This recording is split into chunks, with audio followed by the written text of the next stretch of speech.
Electricity के बारे में। तो बेसिकली इलेक्ट्रिसिटी जो होती है ना, वो होती है कन्वेंशनल सोर्स ऑफ एनर्जी। बार-बार एक ही बात बोलता हूँ क्योंकि ये उसी हेडिंग में शामिल है पॉइंट।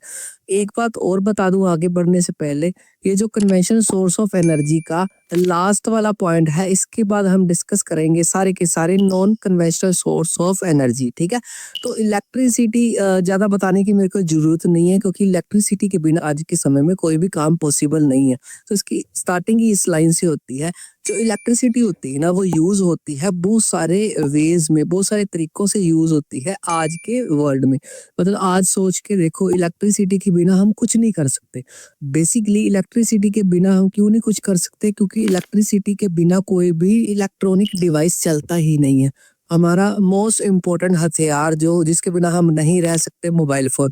मोबाइल फ़ोन भी इलेक्ट्रिसिटी के बिना क्या नहीं, चार्ज नहीं होता। तो बेसिकली ये छोटी सी एग्जांपल दी है ना मैंने, और भी जितने भी इलेक्ट्रिसिटी के यूज़ आपके दिमाग में आ रहे हैं ना, वो समझ लो मैंने बोल दिए हैं। मतलब बहुत सारे और भी काम है इलेक्ट्रिसिटी के बिना नहीं हो सकते। यहाँ तक बेसिक कंसेप्ट समझ आ गया। उसके बाद भाई इलेक्ट्रिसिटी आती कहाँ से है, जनरेट कैसे होती है? अगला क्वेश्चन आपको एग्जाम में ये आ सकता है कि बताओ भी इलेक्ट्रिसिटी कैसे जनरेट होती है? तो इसके ना आपकी टेक्स्ट बुक्स के according to ways to generate electricity. तो दो वेज है इलेक्ट्रिसिटी को जनरेट करने के। पहला है थर्मल पावर से भी इलेक्ट्रिसिटी को प्रोड्यूस किया जाता है, और दूसरा है हाइडल पावर से भी इलेक्ट्रिसिटी को प्रोड्यूस किया जाता है। यहाँ से यही क्वेश्चन बनता है, या तो थर्मल पावर के बारे में पूछ देंगे इलेक्ट्रिसिटी कैसे प्रोड्यूस करता है, या आपको हाइडल पावर से पूछ लेंगे। इसका डिफरेंस भी आ सकता है, कुछ भी आ सकता है, ठीक है? तो एक एक करके इसको डिफरेंस में हम डिस्कस करते हैं ताकि ये आपको लंबे समय तक याद रह सके। जो थर्मल पावर पॉइंट होते हैं ना, आपने देखा ही होगा कई जगह पर कुछ ऐसी स्ट्रक्चर होती है, इसको थर्मल पावर बोला जाता है, जहां पर इलेक्ट्रिसिटी को प्रोड्यूस किया जाता है हीट के जरिए, ठीक है? हीट के जरिए वो क्या करते हैं, बहुत ज्यादा हीट प्रोड्यूस कर लेते हैं, बताऊंगा कैसे। और वो उस हीट का क्या करते हैं, बड़े बड़े इंजनों में वो उजारते हैं, जिससे मोटर चलती हैं और इलेक्ट्रिसिटी प्रोड्यूस होती है। इतना डीपली नहीं लेना। तो बेसिकली जो थर्मल होता है ना, वो यूज करते हैं फॉसिल फ्यूल, जो मैंने पीछे बताया था, इसका यूज करके इलेक्ट्रिसिटी को प्रोड्यूस करते हैं। जैसे एग्जांपल कोल हो गया, नेचुरल गैस हो गया, एक्सेट्रा। इन सभी का यूज करके जो थर्मल पावर में इलेक्ट्रिसिटी को प्रोड्यूस किया जाता है। हाइडल पावर में क्या किया जाता है, बहुत सारे पानी को स्टोर किया जाता है और उस पानी के जरिए उन मोटरों को घुमाया जाता है। जो मैंने पीछे क्या बोला था, गर्मी की वजह से हवा से घूमती है, यहाँ पर पानी पड़ता है और इलेक्ट्रिसिटी को प्रोड्यूस किया जाता है। 2 पॉइंट समझ आ गए दोनों के एक-एक।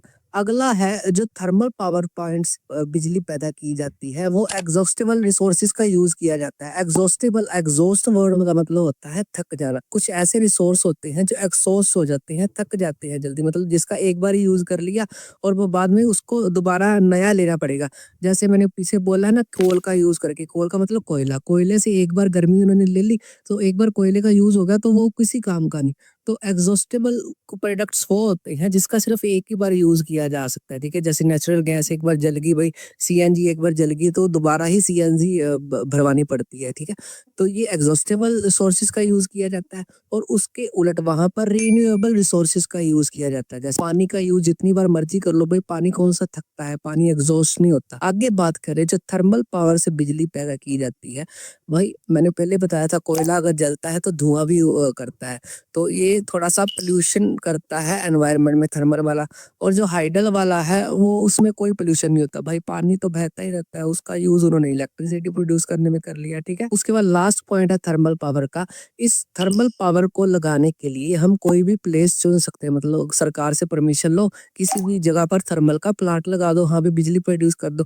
पर जो हाइडल पावर एनर्जी है, वो मैंने बोला ना रिन्यूएबल रिसोर्सेज का यूज करके, तो वो near the source of energy, energy resources के नियर उनको लगाना पड़ेगा अपना प्लांट, तभी बात बनेगी। जैसे मैंने बोला है, हाँ भी पानी बहुत सारा इकट्ठा किया जाता है, पर यहाँ पर इकट्ठा जहाँ पर हुआ है वहां पर ही लगाना पड़ता है, ऐसे हम किसी भी जगह पर नहीं लगा सकते। वैसे हम आगे भी कुछ पॉइंट्स डिस्कस करेंगे इलेक्ट्रिसिटी कैसे प्रोड्यूस की जाती है। अब ये मैंने बोला ना रिन्यूएबल रिसोर्सेज, उसमें एक होता है सनलाइट। अब सनलाइट जहां पर होएगी वहां पर भी स्टेशन लगाना पड़ेगा जहां पर ज्यादा धूप पड़ेगी, नहीं तो ये काम नहीं करेगा। आई होप ये आपको डिफरेंस भी अच्छी तरह समझ आ गया और इलेक्ट्रिसिटी का थोड़ा-सा इंट्रोडक्शन भी आपको अच्छी तरह समझ आ गई। क्वेश्चन यहाँ से एक तो फुल फ्लेज यहाँ से बनता होता है बस ये कि 2 वेज़ बताओ, या आपको थर्मल का आ जाएगा या आपको हाइडल का आ जाएगा या दोनों का डिफरेंस आ जाएगा। आई होप ये कन्वेंशनल सोर्स ऑफ एनर्जी जितने भी करवाए हैं मैंने आपको अच्छी तरह समझ आ गई।